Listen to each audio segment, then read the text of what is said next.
Fighter నటుడు పొన్నాంబళం ఒక తమిళ YouTube ఛానల్కు ఇచ్చిన ఇంటర్వ్యూలో సంచలన విషయాలు బయటపెట్టాడు. ఈ మధ్య కిడ్నీ మార్పిడి చేయించుకుని చావు నుంచి బయటపడ్డ పొన్నాంబళం తన కుటుంబమే విషం పెట్టి తనను ఈ స్థితికి తీసుకొచ్చిందని సంచలన విషయాలు చెప్పారు. నేను 1500 సినిమాల్లో నటించాను, ఎన్నో సినిమాల్లో తన్నులు తిన్నాను, కష్టపడి సినిమాల్లో నటించి నేను డబ్బు సంపాదించాను, నా కుటుంబం కోసం నా జీవితాన్నే త్యాగం చేశాను, కానీ వారెవ్వరూ నా కష్టాన్ని గుర్తించలేదన్నారు పొన్నాంబళం. మరి పొన్నాంబళం ఏమన్నారో అతని కథలోనే విందాం. తన తండ్రికి 4 భార్యలు, మొత్తం 13 మంది సంతానం, మొత్తం 18 మంది కుటుంబంలో ఉన్నాం.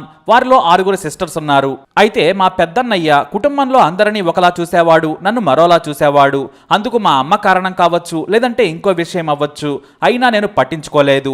నేను సినిమాల్లో నటించడం మొదలుపెట్టిన తర్వాత డబ్బులు సంపాదిస్తుంటే అందరూ నన్ను దగ్గరకు తీసుకోవడం మొదలుపెట్టారు. ఇక తనకు ఒక మేనేజర్ కావాలి. దీంతో బయట వ్యక్తికి జీతం ఇచ్చే కంటే మా నాన్న 3వ భార్య పెద్ద కొడుకును నేను మేనేజర్గా పెట్టుకున్నాను. నా అవసరాలన్నీ అతనే చూసుకునేవాడు. డబ్బు నుంచి నా డేట్స్ వరకు నేను ఎంతగానో నమ్మాను. అయితే కొంత డబ్బు నేను దాచుకొని ఒక ఇల్లు కొన్నాను. నా ఇంటిని, నా మెయింటెనెన్స్ ని చూసి కుళ్ళుకోవడం మొదలు పెట్టాడు. ఆ తర్వాత కొన్నాళ్లకు నేను దేవిని పెళ్లి చేసుకున్నాను. ఒక బాబు పాప కూడా పుట్టారు. సినిమా కెరీర్ మంచి పీక్స్ లో ఉంది. ముత్తు నుంచి అజిత్ సినిమాల వరకు నటించాను. కానీ నా తమ్ముడు నా సంపాదనను చూసి కుళ్ళుకుంటూనే ఉన్నాడు. నాకు పెళ్ళైన తర్వాత సంపాదించే డబ్బును మా ఆవిడకి ఇచ్చేవాడిని. అయితే నాకు వచ్చే డబ్బు ముందుగానే వసూలు చేసుకుని నా సోదరుడు తీసుకునేవాడు. కొంతమంది నిర్మాతలు డబ్బులు ఇవ్వలేదని కూడా చెప్పి వసూలు చేసుకునేవాడు. అయితే నేను అతిగా మద్యం తాగడం వల్లే కిడ్నీలు పాడయ్యాయని అందరూ అనుకుంటున్నారు. అందులో నిజం లేదు. నేను చాలా పద్ధతిగా మద్యం తాగేవాడిని. ఎందుకంటే షూటింగ్లో అలసిపోయి వచ్చేవాడిని. శరీరం మొత్తం నొప్పులుండేవి, కొన్నిసార్లు గాయాలయ్యేవి.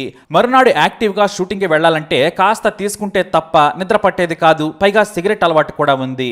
ఒక రోజున విపరీతంగా వాంతులయ్యాయి. ఎందుకంటే నాకు బీరులో స్లో పాయిజన్ కలిపి ఇచ్చాడు నా సోదరుడు. నేను గమనించకుండానే నా సొంత తమ్ముడిలా భావించి తాగేశాను. సరిగ్గా అదే రోజు రాత్రి తీవ్రమైన వాంతులయ్యాయి. కడుపు నొప్పితో పాటు పరిస్థితి తీవ్రంగా మారింది. కానీ సమయానికి వెళ్లడంతో డాక్టర్లు బ్రతికించారు. అయితే తన శరీరంలో విషం ఉందని డాక్టర్లు చెప్పారు. దీంతో నాకు విషయం అర్థమైంది. అంతేకాదు చాలా రోజులుగా భోజనం చేయగానే కడుపు నొప్పి కూడా వచ్చేది. ఇలా కొన్నేళ్లు జరిగింది. ఏదో ఒక మాత్ర వేసుకుని పడుకునేవాడిని. నాది భారీ శరీరం కావడంతో తట్టుకున్నాను. కానీ స్లో పాయిజన్ను నా తమ్ముడే కలిపాడు. అది ఎలా తెలిసిందంటే, ఓ రోజున నేను షూటింగ్ నుంచి కాస్త తొందరగా ఇంటికి వచ్చాను. భోజనం ముగించుకొని పడుకున్నాను. అది కూడా రాత్రి 9 గంటలకే. ఆ రోజు మద్యం తాగలేదు. ఎందుకంటే మరునాడు ఫ్రెష్గా ఉండాలి. డైలాగులు చెప్పే సినిమా ఉన్నప్పుడు మద్యం తాగను. మొహంలో తేడా ఉంటే దర్శకులు కోప్పడతారు. దీంతో ఆ రోజు రాత్రి 12 గంటలకు మెలకువ వచ్చింది. నిద్ర పట్టకపోవడంతో సిగరెట్ తాగుదామని బాల్కనీలోకి వచ్చాను. అప్పుడే ఏదో చప్పుడు అనిపిస్తే ఇంటి వెనుక వైపుకు బాల్కనీలోకి వెళ్ళాను. మేనేజర్ అయిన నా తమ్ముడు, నా అసిస్టెంట్ ఇద్దరు నా లుంగి, నేను వాడిన స్పూన్తో పాటు పసుపు కుంకుమ కలిపి ప్రార్థనలు చేసి ఒక గొయ్యిలో పెట్టారు. నాకు భయం వేసింది. నాకు క్షుద్ర పూజలు చేయాల్సిన అవసరం ఏంటనుకున్నాను. నా కొత్త లుంగిని గొయ్యిలో పాతిపెట్టారు. వెంటనే నేను బాత్రూంలోకి వెళ్ళి మొహం కాళ్ళు కడుక్కొని పూజ గదిలోకి వెళ్ళాను. నాకు ఏమీ జరగకుండా కాపాడు స్వామి అని మొక్కుకున్నాను. కానీ కాసేపు అయ్యాక మేనేజర్ అయిన నా తమ్ముడిని పిలిచాను. ఇంకా ఇంటికి ఎందుకు వెళ్ళలేదురా అని అడిగాను. వెళుతున్నాను అన్నయ్య అని చెప్పాడు. అంటూనే బయటకెళ్ళాడు. అతను మా ఇంటి పక్కనే ఉండేవాడు. నా భార్య పిల్లలు వేరే చోట ఉండేవారు. నా అసిస్టెంట్కు చెప్పి గేటుకు తాళం వేయించాను. అతను కింద పడుకునేవాడు. నా సోదరుడు వెళ్ళగానే అసిస్టెంట్ని పిలిచి 4 తన్ని గదిలో బంధించాను. నా మీద ఏం క్షుద్ర పూజలు చేశారు? నా లుంగి, స్పూన్తో పాటు పసుపు, కుంకుమ, నిమ్మకాయలు ఎందుకు వేశారు? నేను పోలీసులకు ఫిర్యాదు చేస్తానని కొట్టి భయపెట్టడంతో అసలు విషయం చెప్పాడు. మీ సోదరుడు మిమ్మల్ని చనిపోవాలని కోరుకుంటున్నాడు. మీ ఆహారంలో రోజు ఏదో కలుపుతున్నాడని చెప్పాడు.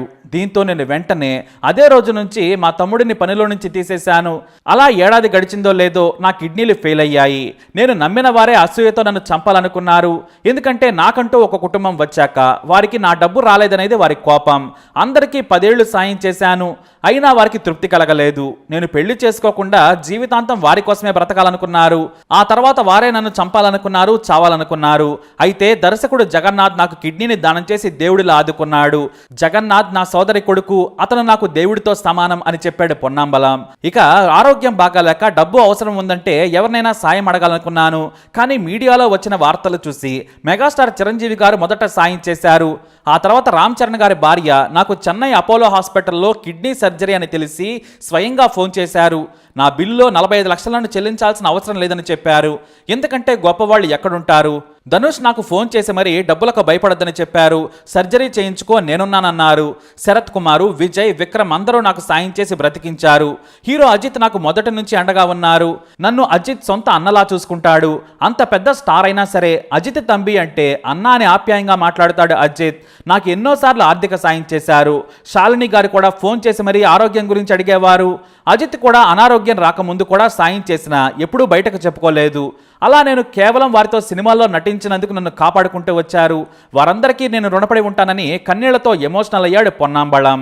పొన్నాంబళం చెప్పిన ఈ సంచలన వీడియో తమిళనాడులో ఇప్పుడు వైరల్గా మారింది.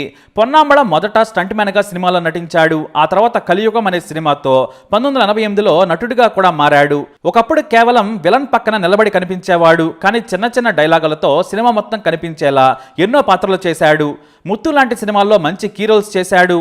దాదాపు 1500 సినిమాలకు పైగా ఒక్కరోజు కూడా సెలవు లేకుండా కష్టపడ్డాడు. కానీ అయిన వాళ్లే ఆయన చావును కోరుకున్నారు. ఇక పొన్నాంబళం తమిళ బిగ్ బాస్ లో కూడా కనిపించి ఆడియన్స్ ను ఆశ్చర్యపరిచారు.